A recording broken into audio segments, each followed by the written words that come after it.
Victor Hale was not just rich, he was powerful in a way that made people nervous. His name alone was enough to make grown men lower their voices. He was a self-made billionaire who owned companies, buildings, and land across the country. Newspapers wrote about his success, business magazines praised his sharp mind, but no one ever wrote about the fear that followed him everywhere. People who worked for him knew the truth. Victor Hale was a man no one wanted to face alone. His mansion stood on a hill, far away from the city noise. From the outside, it looked beautiful, like something from a dream. Tall gates, clean gardens, shining windows, and long driveways showed his wealth. But inside, the mansion felt cold. It was silent, heavy, and full of tension, like the walls were holding their breath. Every maid who entered that house felt it immediately. The air itself felt angry. Victor had a strict routine. He woke up early, worked all day, and returned home late. He hated noise, hated mistakes, and hated excuses. If a cup was placed in the wrong spot, he would shout. If food was a little cold, he would send it back without touching it. His voice was loud, sharp, and full of anger. He never said please or thank you. To him, people were tools, and tools could be replaced. No maid ever stayed long. Some lasted 3 days. Some only 1. A few left in the middle of the night without taking their salary. Word spread quickly among cleaning agencies. Do not send anyone to Victor Hale's house, they warned each other. It is not worth it. But the money was good, and desperate people always tried. One maid, an older woman named Mrs. Collins, lasted longer than most. She believed patience could fix anything. For 2 weeks, she cleaned quietly, spoke softly, and avoided his eyes. But one evening, Victor saw a small stain on the table that she had missed. He lost control. He shouted so loudly that his voice echoed through the halls. Mrs. Collins dropped the cloth, her hands shaking. That same night, she packed her bag and left. She never returned to cleaning work again. The staff feared him, but they also felt sorry for him. Victor lived alone in a house made for a family. Many rooms were locked. No laughter ever filled the halls. No music played. No guests were invited. Every night, lights stayed on in his study until early morning. People said he never slept properly. Some said he was cursed. Others said he was simply broken. But no one dared to ask him why he was like this. The anger was like a wall around him. It kept everyone away. The gardeners worked outside and left before he returned. The drivers avoided speaking. Even the security guard stayed silent when he walked past. Everyone knew one thing, the billionaire did not want connection. He wanted control. Agencies kept sending new maids, hoping this one would be different. Young girls, strong women, experienced workers, all failed. Each time, Victor's anger pushed them away. The mansion became famous for being impossible to work in. People said the house itself was angry because its owner was angry. Victor noticed the empty halls, but he did not care. Or at least, that's what he told himself. Deep inside, something hurt, but he refused to feel it. Anger was easier than pain. Anger made him feel strong. Pain made him weak, and Victor Hale refused to be weak again. One evening, after another maid left crying, Victor stood alone in the dining room. The table was set for one person, just like always. He stared at the chair across from him, empty and cold. For a moment, his anger faded, and silence filled the room. But he quickly pushed the feeling away, turned around, and walked back to his study. The mansion returned to silence, waiting for the next maid to fail, waiting for the next storm of anger. No one knew that soon, something unexpected would happen. Something that would change everything. But for now, Victor Hale remained the billionaire everyone feared, alone in his golden cage, angry at the world and at himself, without knowing that the smallest person would soon do what no one else could. The anger did not begin in Victor Hale's mansion. It was born many years earlier, in a small, happy house that no longer existed. Before the world knew him as the furious billionaire, Victor was a quiet man with simple dreams. He once smiled easily, laughed loudly, and believed life was meant to be shared. But fate changed him in one cruel night, and everything after that night became dark. Victor's wife, Emma, was the only person who could calm him. She understood him better than anyone. When business failed, she gave him hope. When stress took over, she brought him back to peace. Their daughter, Sophie, was just 6 years old, full of energy and laughter.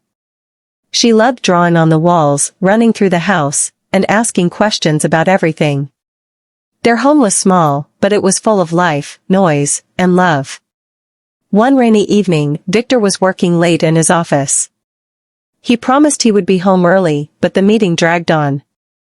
Emma called him once, then twice. He didn't answer. He thought he had more time. That was the mistake that haunted him forever. Emma decided to pick him up herself. She packed Sophie into the car, and they started driving through the storm. The road was slippery, and the rain was heavy. A truck lost control, and in a single moment everything ended. The crash was fast, loud, and final. When Victor reached the hospital, it was already too late. His world collapsed in silence. From that day, Victor stopped feeling like a human. The house felt empty. The walls felt like they were screaming. Sophie's toys stayed where she left them. Emma's clothes still smelled like her. Victor could not touch anything.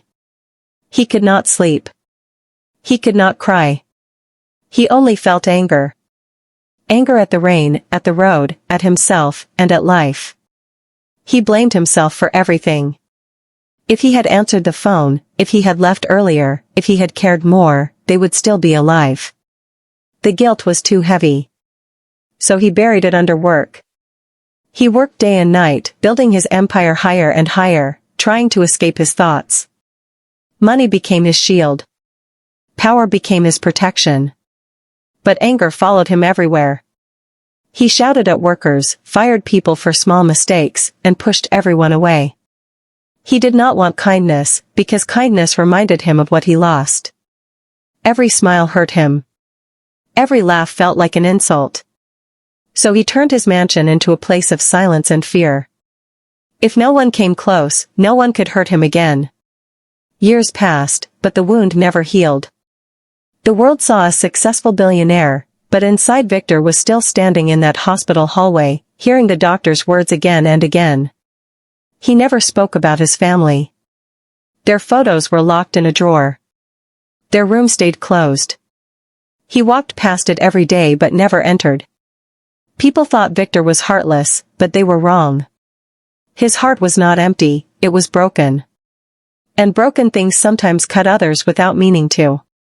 The anger was not evil, it was pain trying to survive. Every night, Victor sat alone in his study, looking out at the dark sky. The same rain that took his family still frightened him. When thunder sounded, his hands shook. When he closed his eyes, he saw Sophie smiling, calling him Papa. That was when the anger returned, strong and wild, because it was easier to be angry than to be weak. He never believed anything could change him. He thought he would live like this forever, surrounded by walls of money and silence. He didn't know that life was preparing something unexpected. He didn't know that healing sometimes comes from the smallest place. He didn't know that a little girl, carrying her own pain, was about to step into his world and touch the wound he hid from everyone. This was the truth behind the furious billionaire. Not a monster, but a man who lost everything and never learned how to live again. And this was only the beginning of the change that would soon turn his anger into something else, something softer, something human. The morning started like every other morning in the mansion, silent, heavy, and tense. The sun rose over the tall gates, but its light could not enter the heart of the house. The workers moved quietly, like shadows, careful not to make any sound that could bring trouble. Everyone knew what was coming. The maid agency had sent another new worker, and everyone was waiting to see how long she would last. Her name was Maria. She was young, strong, and hopeful. She had heard the rumors, but she needed the money. Her father was sick, and her little brothers depended on her. She told herself she could handle anything. "It's just cleaning," she whispered, holding her bag tightly as she walked through the gate. She did not know she was walking into a storm. Inside the house, Victor Hale was already angry. His morning coffee was too bitter, the newspaper was folded wrong, and the silence felt louder than usual. He sat at the long dining table alone, staring at nothing, waiting for something to go wrong. And something always did. Maria started her work slowly. She cleaned the hallway, dusted the shelves, and washed the floors. She tried to be perfect. Her hands shook, but she kept going. The mansion was bigger than anything she had seen before. Each room felt like it belonged to a ghost. The air was cold, and the walls felt like they were watching her. After hours of cleaning, she reached the living room. She moved a small vase to wipe the table, then placed it back carefully. But she didn't notice that she had moved it just a little to the left. That tiny mistake was enough. Victor walked in suddenly. His footsteps were sharp and fast. He stopped. His eyes went straight to the vase. His face changed. The anger rose like fire. "Who touched this?" he shouted. Maria froze. Her heart beat so loudly she could hear it in her ears. She slowly turned around. "I'm sorry, sir," she said softly. "I was just cleaning." Victor's voice exploded. He shouted words that cut like knives. He told her she was useless, careless, and stupid. His voice filled the room, bouncing off the walls. Maria's eyes filled with tears. She tried to explain, but he didn't let her speak. He never did. The other staff stood still, afraid to move. They had seen this before. They knew what would happen next. Maria dropped the cloth from her hand. Her knees felt weak. She bowed her head and whispered, "I quit." She ran out of the room, through the hallway, and out of the mansion, crying so hard she could barely breathe. This time, something felt different. The house was too quiet after she left. Even Victor noticed it. The anger faded quickly, leaving behind a strange emptiness. He looked around the room. The vase was still there, perfect and untouched. Suddenly, the shouting felt pointless. He walked to the window and looked outside. The garden was empty. The gate was open. Another person had left his life, just like all the others. For a moment, his chest felt tight, and he had to sit down. He didn't understand the feeling, but it scared him more than anger ever did. The agency called later that day. Their voice was shaking. "Sir, we can't send anyone anymore," they said. "No one is willing to work at your house." Victor hung up without answering. He sat alone in the massive dining room, surrounded by empty chairs. For the first time, he realized the house was not a home. It was a prison made of gold and silence. He had built it himself. That evening, the mansion was darker than usual. No one cooked. No one cleaned. No one spoke. Victor walked through the empty rooms, hearing his own footsteps echo. He passed the closed doors, the locked rooms, the places he never entered. The anger tried to rise again, but it was tired now. It was losing its power. Victor stopped in the hallway and looked at his reflection in the mirror. His face looked older than he remembered. His eyes looked lonely. The man staring back at him did not look powerful. He looked lost. He turned away, not wanting to see himself. He went to his study and closed the door, just like always. But that night, sleep did not come. The silence was too loud. The empty house was too big. And somewhere deep inside him, a small voice whispered that this could not continue. Outside, the gate remained open, waiting. Waiting for someone new. Someone unexpected. Someone small enough to walk into his world without fear. Victor did not know it yet, but the next person to enter his mansion would not be a maid, and the storm inside him was about to meet something stronger than anger. The next day, something strange happened at the mansion. For the first time in years, no maid arrived in the morning. No footsteps, no nervous greetings, no quiet cleaning sounds filled the halls. The house felt abandoned, like a place forgotten by the world. Even the guards at the gate looked confused.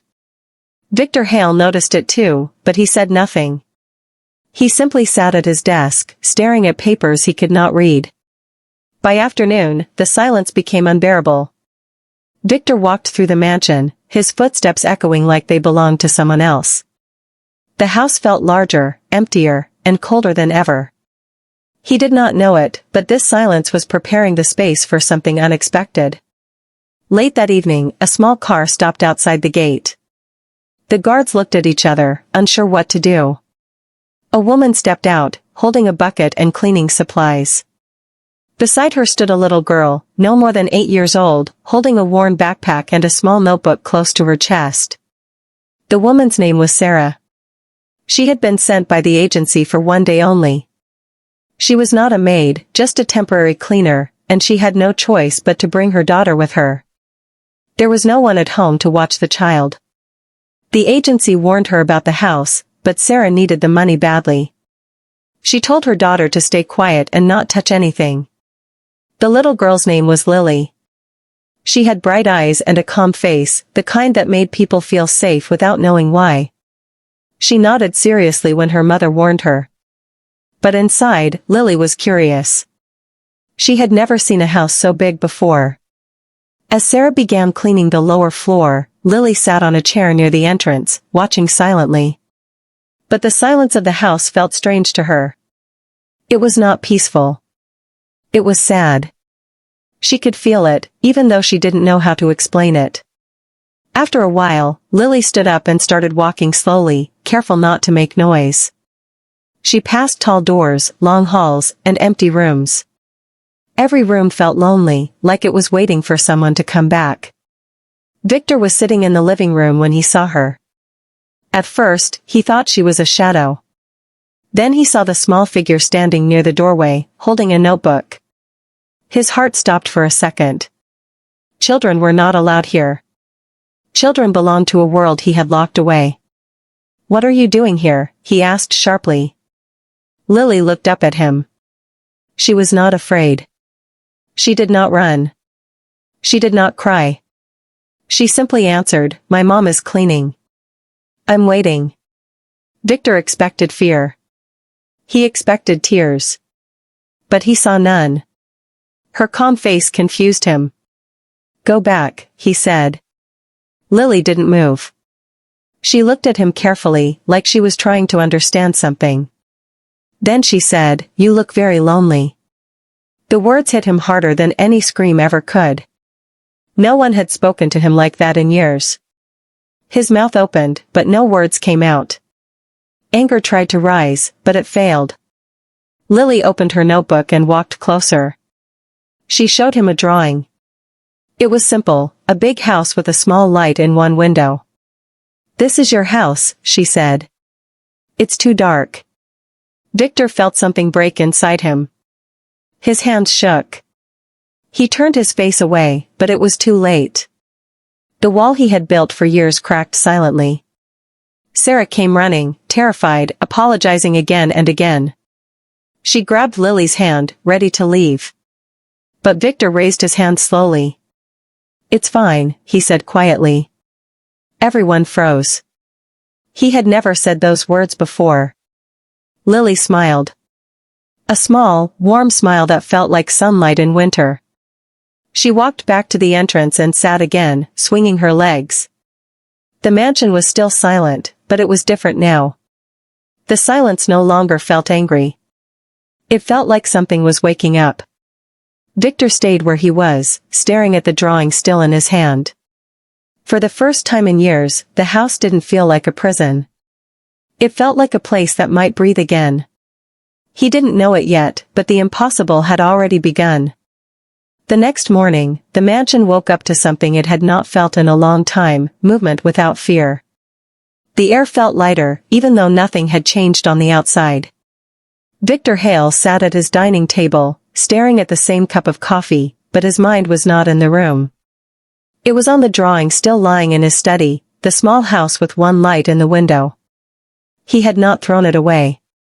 He could not. Outside, Sarah arrived again with Lily. She had not planned to come back. In fact, she was sure Victor would never allow it. But late at night, a message had come from the agency. "Mr. Hale says you can return," it said. Sarah thought it was a mistake. Still, she came. She needed the job. Lily came too, holding her notebook like a treasure. As they entered, the guards did not shout. No one looked nervous. It was as if the house itself was unsure of what to expect. Lily walked slowly inside, her eyes shining with curiosity. She felt something had changed. The house did not feel as sad as before. It still carried pain, but it was quieter, softer, like someone trying not to cry. Victor watched from the stairs as the girl entered. He did not know why he was there. Normally, he avoided everyone. But today, his feet moved on their own. He walked down slowly, his footsteps careful, almost gentle. Lily noticed him first. She smiled again, the same warm smile. "You came back," Victor said before he could stop himself. Lily nodded. "You looked like you needed company." The words were simple, but they touched something deep inside him. He felt exposed, like she could see through all his walls. She sat on the floor near the window and started drawing again. Victor stood nearby, silent. He did not tell her to stop. He did not walk away. He just watched. The sunlight fell on the paper, and for a moment, the room looked alive. "Do you like your house?" Lily asked without looking up. Victor did not answer at first. Then, quietly, he said, "It used to be full." Lily looked up. What happened? He wanted to shout. He wanted to end the conversation. But he didn't. His voice came out low and broken. "I lost my family." Lily did not say sorry. She did not look scared. She simply nodded, like she understood pain very well. "I lost my dad," she said softly. "He didn't come back either." The room went silent. Two broken hearts sat in the same space, connected by loss. That day, something impossible happened. Victor ate lunch with someone in the room. He did not send it back. He did not shout. Lily sat across from him, swinging her legs, telling him stories about school, about birds, about how her father used to whistle. Victor listened. Really listened. For the first time in years, laughter touched the walls of the mansion. It was small and shy, but it was real. Days passed, and Lily kept coming. She never tried to change Victor. She never asked him to smile. She simply existed, and that was enough. She left drawings in different rooms, little lights in dark corners. Slowly, the house changed. The staff noticed it first. Doors stayed open. Curtains were pulled back. Music played quietly one morning, and no one was punished for it. Victor changed too. His anger did not disappear, but it weakened. When he felt it rising, Lily would look at him and say, "Breathe." And somehow, he did. One evening, Victor stood in front of a locked door. It was the room he had never opened since the accident. Lily stood beside him. She didn't speak. She just held his hand. That was all the strength he needed. He opened the door. Inside were toys, photos, memories frozen in time. Victor fell to his knees, crying like he never had before. Lily hugged him without fear. The mansion heard his pain and did not break. It held him. That night, Victor slept without nightmares for the first time in years. The impossible was no longer just a moment. It was becoming a new life. The change did not come suddenly, like a storm. It came slowly, like morning light entering a dark room. No one in the mansion talked about it, but everyone felt it. The walls no longer felt heavy. The silence was no longer frightening. Something was healing, piece by piece. Victor Hale was the last to accept it. For years, anger had been his shield, his habit, his identity. Without it, he felt strange, almost empty. But Lily filled that emptiness without trying. She never asked questions that hurt. She never forced him to talk. She simply stayed, and somehow that was enough. One morning, Victor came down the stairs and stopped. The smell of food filled the air. Real food, warm and fresh. He was about to shout, then he saw Lily standing on a chair, helping her mother stir soup. She turned and smiled when she saw him. "Breakfast is ready," she said. Victor sat down without thinking. He ate slowly, surprised by himself. No anger came. Only warmth. The staff watched from the corner of their eyes, afraid to breathe. This was something they had never seen before. After breakfast, Lily asked Victor to walk with her in the garden. He almost refused. He had not walked there since his family died. But her small hand held his sleeve, and his feet followed. The garden was overgrown, wild, forgotten. Lily ran ahead, laughing softly. Victor stood still, memories flooding back.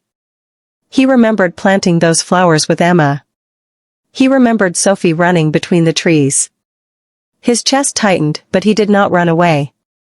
For the first time, he stayed. "Flowers grow again," Lily said, kneeling in the dirt. "Even if they die before." Victor didn't answer, but the words stayed in his heart. Days turned into weeks. Victor began to speak more. Not much, but enough. He asked Lily about school. He listened to Sarah's stories. He even apologized to a gardener one afternoon, shocking everyone who heard it. The mansion slowly became alive again. But healing is never straight. One night, a storm came. Thunder shook the sky, and rain hit the windows hard. Victor's hands began to shake. The old fear returned, strong and fast. He locked himself in his study, breathing hard, lost in the past. Lily found him sitting on the floor, covering his ears. "It's just rain," she whispered, sitting beside him. "It can't hurt you now." She started to hum a small song, the same one her father used to sing. Victor closed his eyes. Slowly, his breathing became calm. When the storm passed, something inside him passed too. The next morning, Victor did something that shocked everyone. He opened all the curtains in the house and let sunlight flood in. The dark mansion disappeared in the light. "You can bring your daughter every day," he told Sarah. "And, you can stay as long as you want." Tears filled her eyes. The staff started smiling again. The guards joked. Music played softly in the evenings. Victor even allowed children to visit during charity events. The man who once hated noise now welcomed it. One afternoon, Victor found Lily sitting alone, drawing again. This time, the house had many lights in all the windows. "It's happy now," she said. Victor nodded. "So are we." But deep inside, he knew this was not the end. Life had more plans. And soon, another truth would come out, one that would test his heart again, and show him how strong he had become. The man who was once feared by everyone was now learning how to live again, one small moment at a time. Victor Hale had begun to change in ways he never thought possible. The mansion was no longer a fortress of fear, it had become a home, or at least a place that could feel like one again. The staff no longer tiptoed around him, the rooms were filled with laughter, and even the garden seemed alive with new energy. But despite these changes, there was still a part of Victor that remained guarded, a part of him that refused to fully open. He still carried the weight of loss, the heavy burden of grief that had shaped his every action for years. One quiet afternoon, as sunlight streamed through the tall windows, Lily was sitting on the floor with her notebook open, sketching pictures of the garden and the mansion. Victor watched her from the doorway, noting how effortlessly she moved through the house, how her presence seemed to calm everything around her. He had grown used to her company, yet today, something felt different. There was a seriousness in her eyes, a maturity beyond her years. "Victor," she said suddenly, looking up from her drawing, "do you ever talk about them?" Victor stiffened. The question pierced him deeper than he expected. About who? He asked cautiously. My dad, and your family, she said softly. Her voice was steady, almost brave. People who aren't here anymore. Do you ever talk about them? Victor turned away, unsure how to respond. Talking had always been dangerous. Speaking of the past meant opening the floodgates to pain. He swallowed hard. For years, he had buried the memories of Emma and Sophie beneath walls of anger and work. But something in Lily's calm, unwavering gaze made it impossible to hide.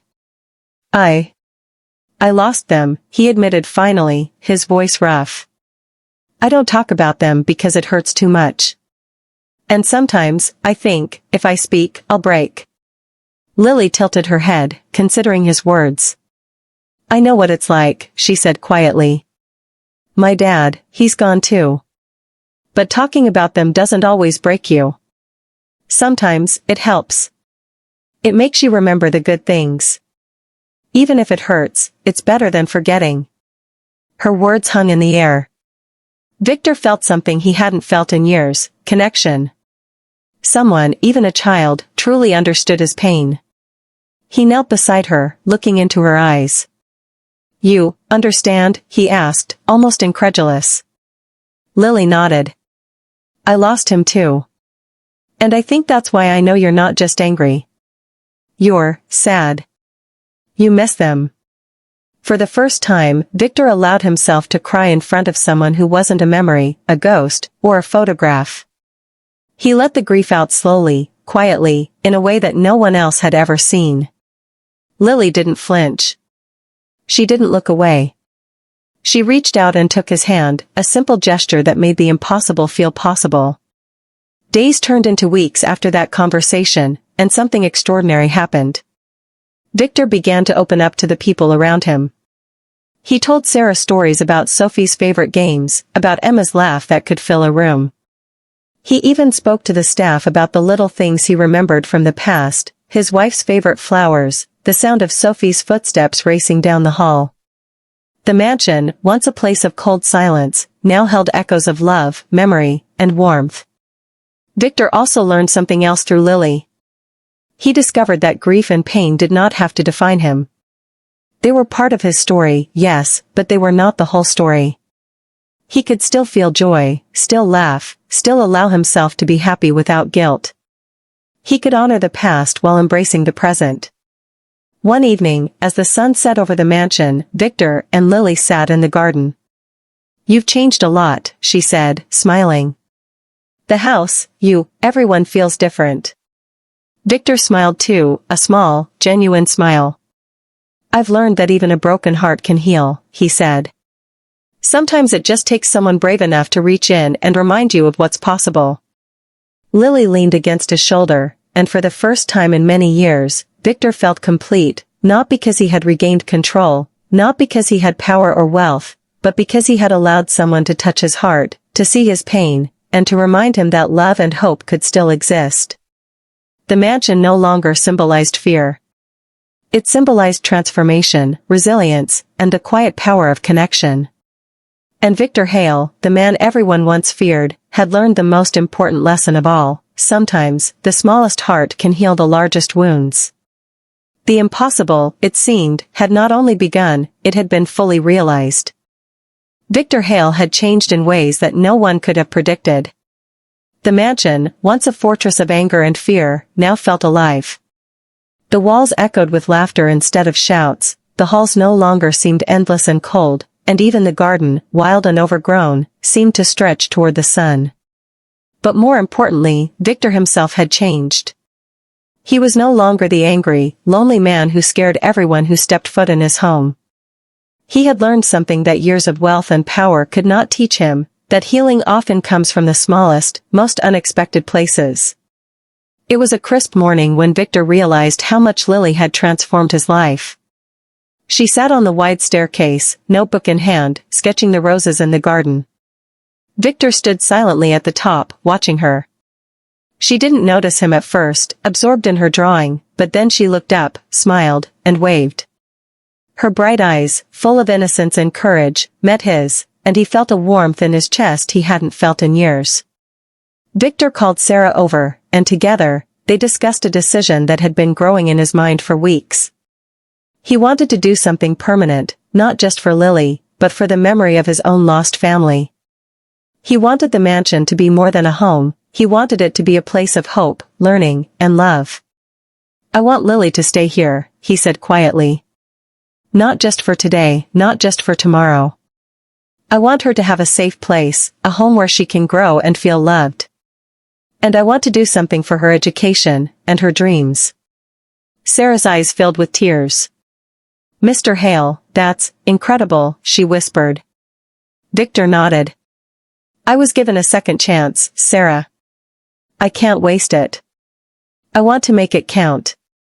From that day, the mansion became a sanctuary for Lily. She had a room of her own, bright and colorful, filled with books, toys, and drawings. Victor began to take an active role in her life. He listened when she talked about school, helped her with her lessons, and even shared stories of his own childhood, opening doors he had kept locked for decades. The staff, who had once feared him, now saw a side of Victor that was almost unrecognizable. He laughed, he encouraged, and he praised. He had learned that leadership did not come from fear, but from kindness, patience, and understanding. The mansion had transformed alongside him, a reflection of the man he had become. One evening, Victor and Lily sat in the garden, the sun setting behind the tall gates. The air was warm, filled with the scent of flowers, and the soft sound of birdsong replaced the silence that had once ruled the house. "You've changed everything," Lily said, her small hand resting on his. "The house, everyone is different now. I'm happy." Victor looked at her, his eyes soft. "You taught me what I forgot, Lily. You reminded me that life is about connection, love, and small moments of courage. You made the impossible possible." Lily leaned against him, smiling, and for the first time, Victor felt a sense of peace he had not known since the tragedy that stole his family. The anger, grief, and loneliness that had defined him for so long were no longer the center of his life. They had not disappeared, they had been transformed by the smallest heart in the house. Word of the mansion's transformation spread slowly, reaching friends and family of staff and neighbors. People came to see the change, to witness the unusual bond between the once feared billionaire and the little girl who had softened his heart. Victor began opening parts of his home for children who needed guidance, support, or just a safe place to learn. The mansion became a symbol not of fear, but of resilience, hope, and the quiet power of compassion. Victor Hale, the man who had once been feared by everyone, learned that strength was not in power, money, or anger. True strength was in opening one's heart, embracing vulnerability, and allowing someone unexpected to teach lessons no one else could. Lily's courage had rewritten his story. She had entered a house filled with fear and left it filled with love. And in doing so, she showed Victor that the impossible could happen when a small heart touches a broken one. As night fell, the mansion glowed softly, lights shining from every window, reflecting warmth, life, and new beginnings. Victor sat in his study, Lily's drawing in front of him, and smiled quietly. He knew the future would still have challenges, but he also knew he would never face them alone. The impossible had been achieved, not through wealth, not through power, but through the bravery, kindness, and heart of a little girl who believed in hope. The mansion, and the man who lived within it, would never be the same again, and for the first time in decades, Victor Hale felt truly, deeply, and completely alive.